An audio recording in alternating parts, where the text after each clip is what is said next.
Ya, terima kasih kelompok 2 sudah presentasi ya, sudah nampak ya Bapak dan Ibu aktor-aktor yang terlibat ya dalam menyukseskan program. Dan tadi strateginya bagaimana untuk mensalurkan ya.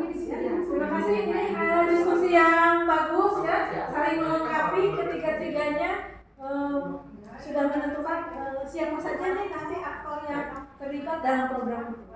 Tadi Bu Iriana sama kepala sekolah ya, begitu.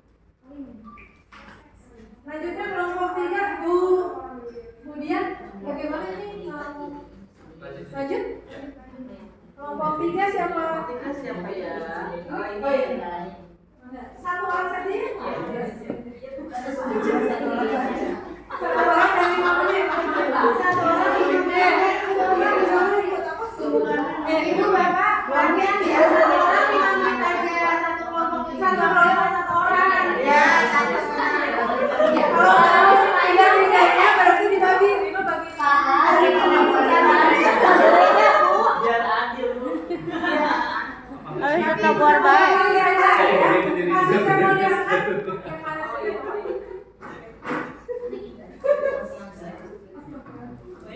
Terima kasih untuk waktunya. Assalamualaikum warahmatullahi wabarakatuh.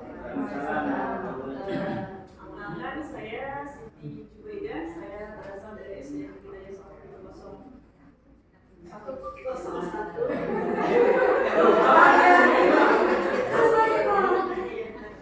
Terkesima dengan dua presentasi yang tadi Bunda. Saya mewakili teman saya Patri dan Bu Rina. Ini mungkin program yang akan coba saya konsultasikan dengan kepala sekolah juga. Judul programnya itu adalah Gemar Literasi Asik, gitu ya. Ini berangkat dari mungkin lingkupnya kecil dulu, itu lingkup hanya di kelas saya. Kebetulan saya mengajar di kelas 5. Kenapa saya mengambil tentang literasi, gemar literasi asik ini? Karena memang saya lebih fokus untuk mengadakan membuat sebuah pojok baca gitu ya, sudut baca, karena memang di sekolah saya kebetulan dari kelas 1 sampai kelas 6 itu belum ada yang membuat pojok baca gitu. Jadi saya berkeinginan mungkin dengan memulai dari kelas saya gitu, ada nanti untuk guru-guru yang lain, kelas-kelas yang lain akan termotivasi juga untuk membuat pojok baca tersebut. Nah, dari mimpinya mungkin di situ ada pertanyaan bagaimana program Gelitik ini dapat terlaksana, bukan berjalan. Kemudian bagaimana program Gelitik ini dapat meningkatkan kemampuan literasi murid. Yang pertama untuk tindakannya adalah saya akan mencoba untuk merancang dan mendesain tempat. Nah, tempat Gelitik ini akan saya buat gitu, mungkin bersama dengan murid-murid, karena memang di awal-awal mereka itu sudah mengemukakan ide gitu kepada saya, Bu, gimana nih kita bikin sudut baca yuk Bu, karena Ibu kan waktu itu pernah cetus seperti itu, yuk kita bikin pojok baca yuk gitu. Cuma sampai saat ini belum terlaksana gitu, karena satu hal dan lain akhirnya belum terlaksana. Dan dari itu ayo gitu. Jadi saya mendengar pendapat dari murid untuk merancang dan mendesain tempat sudut baca itu semenarik mungkin bagi mereka gitu ya. Kemudian sesudah itu akan memberikan apresiasi aktivitas mereka dalam literasi di dalam Gelitik ini. Sesudah mereka membuat gitu ya, akan diberikan apresiasi, oh ini sudah bagus. Jadi mereka sendiri yang akan merancang seperti apa gitu sudut bacanya seperti itu. Kemudian juga akan menanyakan perasaan mereka bagaimana sesudah mereka membuat program atau membuat pojok desain untuk sudut baca itu, seperti apa perasaan mereka gitu ya. Pada intinya sih mereka semuanya senang gitu ya. Kemudian terus juga akan memberikan kesempatan kepada murid untuk melakukan kegiatan literasi tersebut. Apa yang akan mereka lakukan gitu? Memberikan kesempatan mereka dengan mendengarkan suara mereka. Ayo kamu mau melakukan apa nanti sesudah kita membuat sudut baca tersebut gitu ya.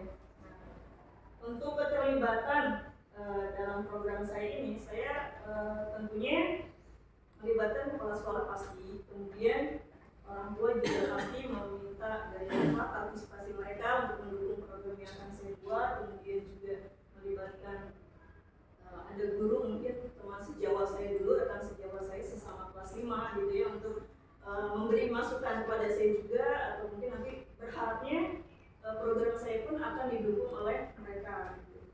Kemudian modal yang saya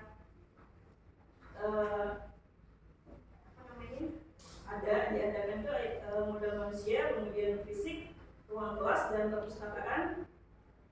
Ruang kelas itu adalah untuk sudut bacanya, perpustakaan juga sekolah nanti mungkin akan saya ajak juga mereka ke perpustakaan. Kemudian modal finansial ini anggarannya di kelas kita punya uang kas dari anak-anak gitu. Mungkin untuk membiayai untuk membuat sudut baca itu kan mungkin tidak sedikit biayanya gitu ya.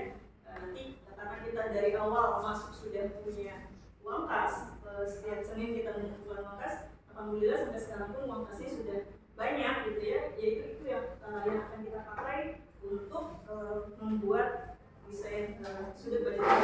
Untuk kendala sih mungkin tidak terlalu banyak ya ibu-ibu, karena memang kepala sekolah berangkat karena memang beliau adalah seorang guru penggerak, artinya beliau mendukung program apapun yang akan dilaksanakan oleh gurunya gitu ya. Terus kemudian dari beliau juga seorang fasilitator di angkatan 9 ini, tapi di BPGP ada. Jadi untuk kendala sih mungkin tidak terlalu berat gitu ya. Untuk guru mungkin sedikit di guru yang ada saja setiap guru itu yang kurang mendukung pasti ada. Pro dan kontra di sekolah itu pasti ada gitu. Tapi balik lagi mungkin dengan adanya guru seperti itu kita jalin komunikasi yang lebih harmonis gitu ya. Kita mengadakan dialog, diskusi, mensosialisasikan program yang kita buat. Insya Allah dengan cara seperti itu mereka akan mendukung gitu ya, dan kita juga mungkin akan memberikan gambaran, harusnya dengan literasi ini dalam sudut baca ini mungkin kita lebih asik kelas lebih menarik gitu ya, lebih indah, aktivitas anak-anak juga tidak akan terus bermain. Mereka setelah kegiatan belajar mereka ada bocah baca, silakan membaca. Itu mungkin itu saja Ibu presentasi dari kelompok 3. Kurang lebihnya mohon maaf. Assalamualaikum warahmatullahi wabarakatuh.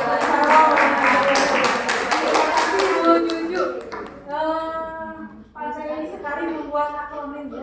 Saya ke sekolahnya beliau juga ada akronim, memang bapak sekolahnya fasilitator juga di angkatan 9. Jadi memang keren ya Bapak dan Ibu, dia membuat akronim untuk kegiatan pembiasaan sehari-harinya. Dia membuatnya Perisakti 01.